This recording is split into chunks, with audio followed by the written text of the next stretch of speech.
Before she was Andy Cohen's boss, Bonnie Hammer started her career at WGBH, a PBS station in Boston, working on classic shows This Old House and Zoom. As her career progressed, she worked in just about every part of the TV business and was even instrumental in the success of WWF Wrestling. She would become one of the most influential executives in cable TV and a top executive at NBC Universal, and led the creation of Peacock. She credits her success to rejecting common myths about how women are supposed to act in the workplace, and says traditional advice like talk is cheap and trust your gut actually hold women back. Her new book is 15 Lies Women Are Told at Work and the Truth We Need to Succeed. And Bonnie is joining us now. Hello. Good morning.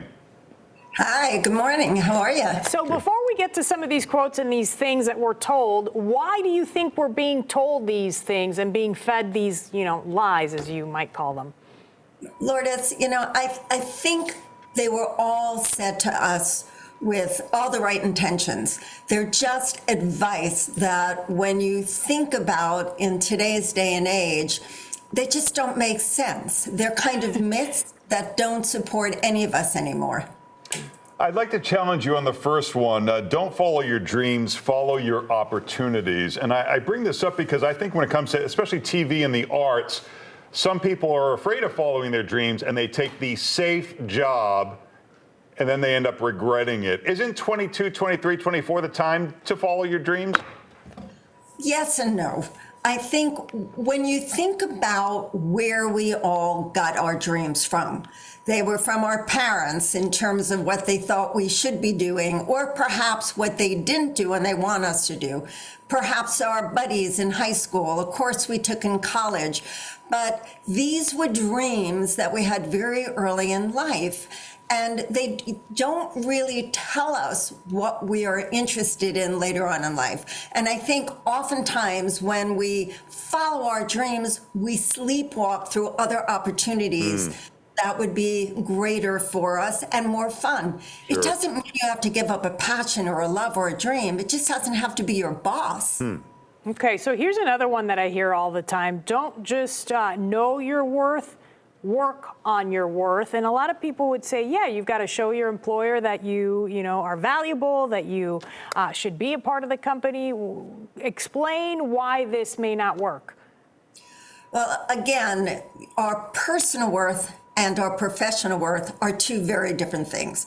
Everybody is born with personal worth and one must maintain that. But you have to work at your professional worth. Nobody knows what you can do unless they see you do it and work on it. And I think too many of the young generation kind of grunt work. When I started out, I literally was cleaning dog poop off a floor because the cast member I was given to oversee was my producer's dog on a kid show. And, did I love it? No. But did I maintain a positive attitude? Yes. And that's why they wanted me to stay and gave me other things to do. That's great. Here's another one. It's nice to have friends in high places, but it's better to have a foil who challenges you. That's interesting. How does that work? I'm a huge believer in challenging mentors.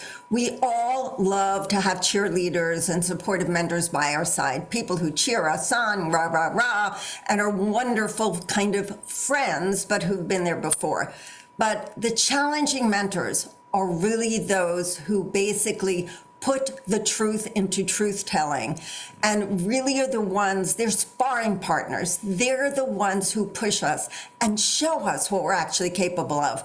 They kind of get you ready, not just for the battle, but teach you how to win the war.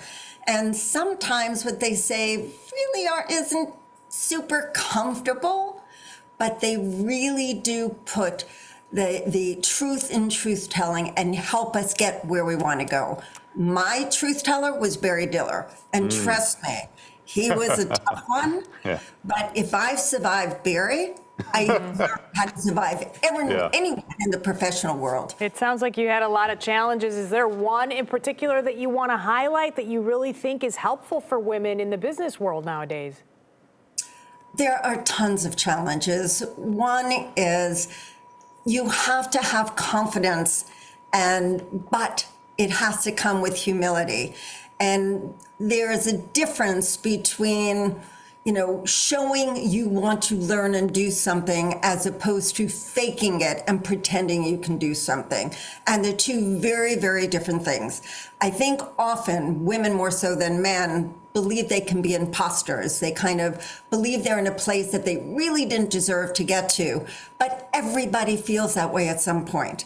And the only way to manage your way through that is to be honest, to tell people what you know and what you don't know, and empower other people to help you, to want to take you under their wing so they can help you navigate your success. And I'm a big believer in that, and to understand what you know, what you don't know, but be very honest about it and ask for help. So, Bonnie, that's all great stuff. Let me ask you a selfish question. Back in the day when we were growing up, TV was huge. It was the only thing. Can we tap your brain to tell us how we can survive for my next several years before retirement? Oh, my goodness. I've gone through so many changes. Buying, selling, merging of companies. The only thing that is not a myth that you have to embrace is change is the only constant in life. And we all have to navigate it at every course when we're young through the point of retirement. And the only thing to fear is not embracing that change. It's going to come at you. It's going to get you at any point. But that's the fun of the journey. And so if you can embrace change, embrace the journey, you're open to all these possibilities. As I've always been told, it's kind of by a yoga teacher, which I love, is that if you look up or if you look down, you're going to be off balance. But if you look at the horizon, if you look straight ahead, you're going to get where you want to go. And you'll be able to embrace and navigate all the change because you're going to see it coming. All right, once again, the book is 15 Lies Women Are Told at Work and the Truth We Need to Succeed. Bonnie, great to speak with you. Thank you. Love talking with both of you. Thank you.